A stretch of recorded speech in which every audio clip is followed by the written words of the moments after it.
జై శ్రీమన్నారాయణ. ఈరోజు మనం తిరుప్పావే దివ్య ప్రబంధంలో 25వ పాసురంలోకి ప్రవేశిస్తున్నాం.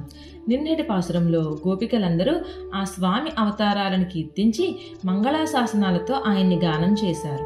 అంత రాత్రివేళ చలి మంచును లెక్క చేయకుండా తనని కీర్తిస్తూ గానం చేస్తున్న ఆ గోపికల మాటలకు, ప్రేమకు, భక్తికి ఎంతో సంతోషపడిన శ్రీకృష్ణుడు ఆ గోపికలతో మీకు ఏం కావాలో చెప్పండి, తప్పక నెరవేరుస్తాను అన్నారు.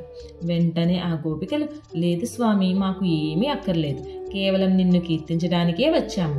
ఒకవేళ మీరు ఇవ్వాలి అనుకుంటే పర అనే వాయిద్యాన్ని ప్రసాదించు. నిన్ను కీర్తించడమే మాకు ముఖ్యమైన ధ్యేయం. నీ జన్మ వృత్తాంతం కూడా మాకు తెలుసు అంటూ ఈ పాసురంలో ఆ శ్రీకృష్ణుని యొక్క అవతార రహస్యాన్ని వివరిస్తున్నారు ఆండాళ్ తల్లి. అయితే వారు ఆ శ్రీకృష్ణుని గుణాలను బహిరంగంగా చెబుతూ కీర్తించడం వల్ల ఎప్పుడు, ఏ సమయంలో, ఏ రాక్షసుడు ఏ ఆకారంలోనైనా వచ్చి హాని చేకూరుస్తారేమో అని ఈరోజు రహస్య రూపంలో చెబుతూ ఆ పరమాత్మని ఈ విధంగా ప్రార్థిస్తున్నారు. పుట్టుకే లేని పరమాత్మ, ఒక ఆమెకు పుట్టావు, మళ్ళీ తిరిగి ఒక ఆమె దగ్గర రహస్యంగా దాగి పెరిగావు. ఇది సహించలేని కంసుడు నిన్ను హతమార్చుటకు ఎంతో మంది రాక్షసులతో నీ మీద ప్రయోగించాడు. అలాంటి ఆ కంసునికి నీవు ఉదరంలో బడబాగ్నివైనావు.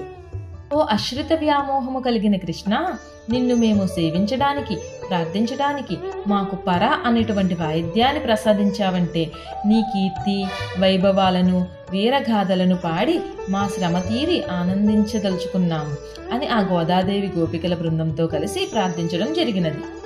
ఈ పాసురం ద్వారా మనం గ్రహించవలసిన విషయం ఏమిటంటే, ఆ భగవంతుని మనం ఎప్పుడూ కూడా ఇది కావాలి అది కావాలి అని కోరుకోకూడదు. స్వామి, నాకు ఏది మంచి అనుకుంటున్నావో అదే చేయు, నువ్వు నాతో ఉంటే చాలు స్వామి అని భగవంతుణ్ణి వేడుకోవాలి. ఆండాళ్ తిరువడుగలే శరణం. ఈ పాసురానుగుణంగా ఈరోజు నరసాపురం శ్రీ ఆదికేశవ ఎంబేరుమన్నారు కోవిలలో ఆండాళ్ దేవి జడ అలంకరించబడి ఉన్నది.